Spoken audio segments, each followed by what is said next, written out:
And welcome back to SA Sports Show. Greg Anderson, how are you, mate? Going well? Outstanding. You're always outstanding. Outstanding, mate. Should be in the squad. Barry, what a great story this next one is. Fantastic story. Absolutely great story. So before we get into the story, I just want to introduce you to David Hutton, the CEO of SA Rowing, and also Jed Altschwager. I think I'm got that pretty right. Altschwager, yeah. Yep. So congratulations. Yeah, thanks, what mate. What a fantastic effort. Second in the world rowing in the paras. Doubles. Yeah. In the pair. Fantastic, great. What a great experience. Yeah, it was, mate. It was in September. It went really well. I guess we had a good lead in. We're in Italy for about 4 weeks beforehand, sort of acclimatising and training, and then headed over to Bulgaria and did well. Tell us your story, Jed, because before your workplace accident in 2015, no rowing. No rowing. No, nothing. Not really even on the fitness tip at all. Okay, so this is a workplace accident that put you into a para. Can we go there? Absolutely, mate. Talk about that? 100% comfortable. So it was a little over 3 years ago. I was operating a machine, so I worked in civil construction. We had basically, long story short, a tip over where I found myself then stuck under the machine, crushed foot. Later that night, had it taken off. And that was really where the journey began. I was 28, and I guess with the help of my wife and a really solid team around me, we started that journey of rehabilitating and getting back to normal life. A solid year of sort of rehab, got myself in some sort of good nick. I kind of changed a lot of things, I guess, about how I attack things. I grew a lot mentally and physically at that stage. Found myself in some sort of good nick, and I thought, let's look at a para sport. I love the water. I grew up surfing. That's kind of what I did. I'm a Western Suburbs boy, so I've always been down the beach, and rowing was my first pick, and kind of got into that. I didn't want to be delusional about it. I didn't want to do it as a recreational activity. I wanted to go for those lofty heights, so set myself some benchmarks and then went for it. That first period after the accident, there's got to be a period there where you are down, absolutely down. What have I done here? Where do I go? What do I do from here? There's got to be that period. 100%. How long? I feel that it was almost, for me, it was peaks and troughs. Okay. So I really learnt early days when I was still in hospital. I had the opportunity to get my wife finally up on bed with me, and we had a cuddle and we talked about a few things, and I explained to her that I can see a positive route and a negative route, and I was like, look, and then I simplified it and said, I've got a choice here, Jess. It's the positive way I want to go down. I could feel and breathe both of those scenarios. And so I really took that into every day.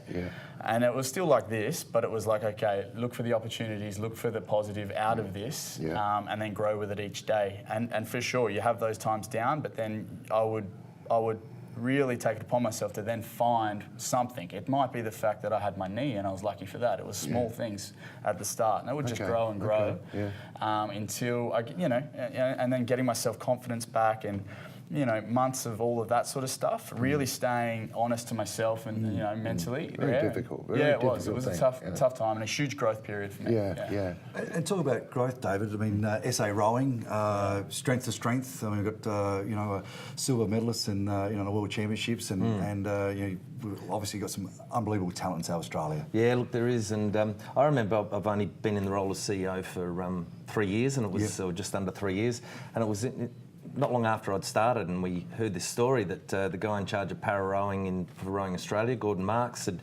seen a video that someone had sent. I'm not sure of the exact connection, but it was Jed on one of the ergo machines into rowing, doing some really good times, and he's a South Australian guy. You might want to try and contact him, and so my development officer made some contact, invited him out, and it's to see in the last 2 years that Jed.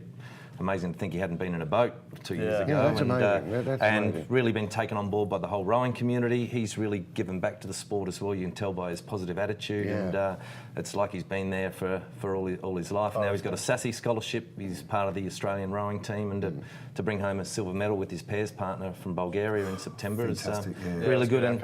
And we've got Alex Hill, Molly Goodman, Nathan Bowden, Jack Kelly, and Ollie Aldersey, 5 South Australians who've been part of the National Men's and Women's Training Centres. And particularly Alex and Molly have both won gold medals, and Molly gold and silver over the last couple of years at national events, and really pushing towards being part of the Australian rowing team for 2020 in Tokyo. you have a sporting background before the accident? You were Not so much. Active, no? Surfing, really. Because you look pretty fit. Surfing. Well, funny you say that. You should see photos of me. I will say, Jed, Oh, really? Yeah. I've surfed before, and Hutton says as well, it is tough work on your shoulders. You probably wouldn't have to acclimatise too much coming back from a surfing sort of background. It is hard jacket getting out the back. Yeah, absolutely. It's definitely tough for sure. But I guess, even when I thought I was in half good nick, like we're a sport like rowing, an endurance sport. Like I'm talking, it's another level of fitness. Yeah. You ask a cyclist the same thing. Like it's K's in the water. It's really taking that fitness level, to the nth degree, and it's numbers. You're just literally looking at numbers. It's time on the water. So. Yeah. And what about your competitive spirit now? I mean, you were saying that you love surfing. And it's a fun sport. Yeah. It's not competitive. And all of a sudden you're in this world of, I'm competing now. I want to be the best in the world. Now you're second. You've got to be first. So all of a sudden there's this whole. Well, it's learning about that. I've had to learn about. That's one big role for me that didn't come instinctually. It didn't because I hadn't really chased Everything's been fun for you. Yeah, exactly. Yeah. So I've used a lot of people, especially in the rowing community, ex-Olympians. James McRae is one of them that I've really, he's helped me with just a few tips here and there, just in that. But I guess then also it's started to take over quite naturally now, especially after the World Champs, giving it a real dig there. Yeah. Two big things coming up for you. Well, not events, but there's one on Saturday night in, would you say Darling Harbour? Yeah, so... and also Tokyo, yes, which is what you'll be looking at. So look, basically, while our general SA rowing community are heading up to Murray Bridge for a regatta this weekend, because we're in the early part of our season, Jed, myself and some of the other National Training Centre rowers and a couple of our officials are heading to Sydney. Darling Harbour, the Convention Centre, is the Rower of the Year award, so a big prestigious night. It's like the Brownlow Medal or the Cricket of the Year awards, that's for rowing, so it's a big event, black tie event. And Jed's been nominated as one of the finalists in the para-rowing category with his pairs partner.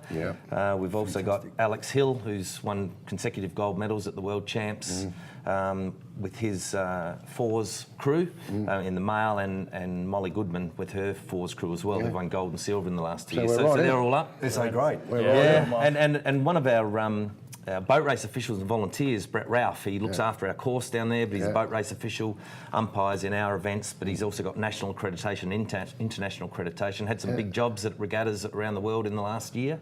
He's up as a finalist in the official of the year too. I do want to ask you though, Huts, I mean, you've been a superb athlete yourself, and around plenty of athletes and great athletes, mainly of course the football circle. Do you find it easy to spot talent? You said you looked at that videotape, and we sort of talked a little bit about this last week.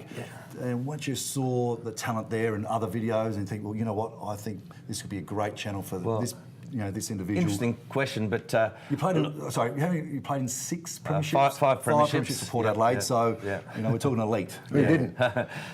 Who didn't? No, I was very fortunate at the time of year I played at Port and played with Ando down there. Played a couple together, nice. And then I think I was CEO when you came back from Essendon, and you played another 1 or 2 premierships when you I could go on for hours. But anyway, I must say, in terms of spotting talent, this is really interesting. I don't, while I'm learning a lot about it's been a steep learning curve for me because I hadn't been involved in rowing my whole sporting and admin career had been in football.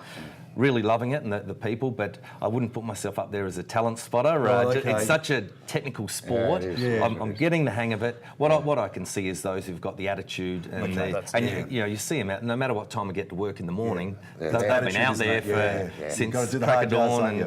But I've got a great team. We do a lot of work with SASS, the Saskatchewan Sports Institute, in terms of our talent development, and so we've got people on the board, people in my office who have a lot more idea on that technical aspect. So I lean to them, and then I can. I think I'm a reasonable judge of character and attitude. He spends a bit too much time in the oil restaurant, I think. That's we've got a beautiful cafe restaurant that's opened up down at West Lakes there. Open 7 days a week now. So, oh wow! Cool. Well, David, all the very best for Rowing SA, and Jed, what a exciting career so far. You're young in your new career, and already silver medalist in the World Championships. That's it. Keep pressing forward. It's inspirational, mate. That's what it is. Yeah, it's absolutely inspirational to anybody anybody that's suffered anything like that, you know, because it's quite easy to go the other way. Absolutely, quite mate. easy to go that way. And no, I applaud you, mate. Well done, and good luck. Guys. Good luck, Tokyo. Appreciate That's that. what I want to be watching. Yeah, that's one of them for sure.